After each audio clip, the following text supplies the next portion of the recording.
Next, we will move on to House File 791. Representative Myers is here.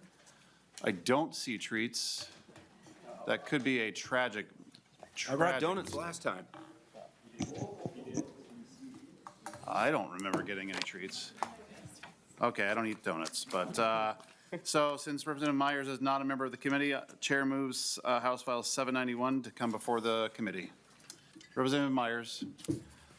Thank you, Mr. Chair. House File 791 is a bill designating Castoroides ohioensis as the state fossil, which is AKA the giant beaver.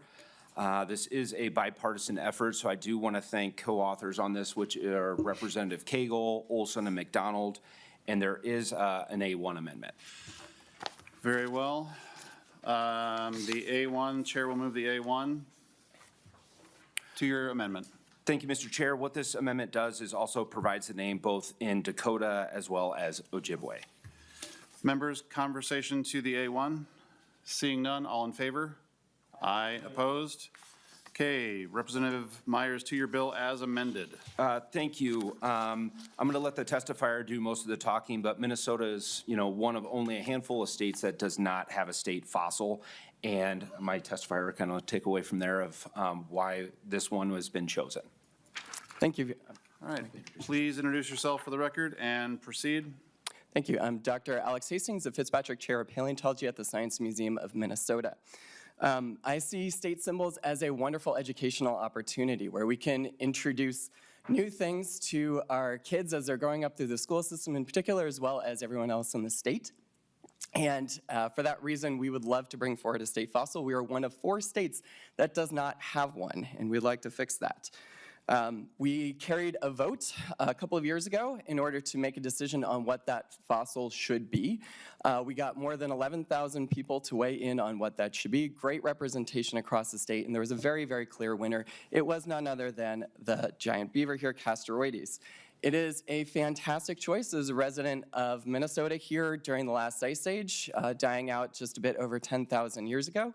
One of the fascinating things about this animal, not only is it a 200-pound rodent, the largest rodent ever in North America, it also would have existed with the first people settling into Minnesota. There's even some folklore that suggests of those personal interactions, which is fantastic, which has also led to it getting very nice support from the Minnesota Indian Affairs Council, and that's also how we come to translations in Dakota and Ojibwe. As far as I'm aware, this is the only state that would have indigenous translations included in a bill for a state fossil, which would also be very cool, especially when we're 47th in line to do it. And it is currently on exhibit at the Science Museum. We have a skeleton there that was found just under 7 miles from where we're all sitting, right in St. Paul. We have another skeleton that I'm showing right here from Minneapolis, and it's well represented across particularly the central and southern parts of the state. It is an amazing and very cool creature.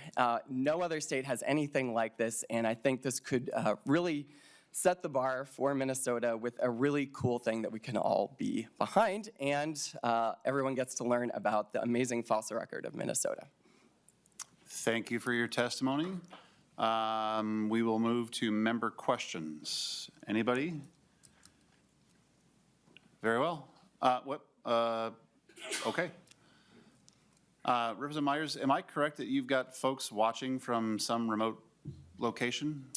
Yes, I think this bill initially came to me from a middle school class, but I believe there's also Representative McDonald's, one of his middle school classes is actually watching. Okay, very well. Member questions once, twice. Lead Cleburne, any conclusion? No, I'm good. Okay, Representative Myers, with that, House File 791 is laid over.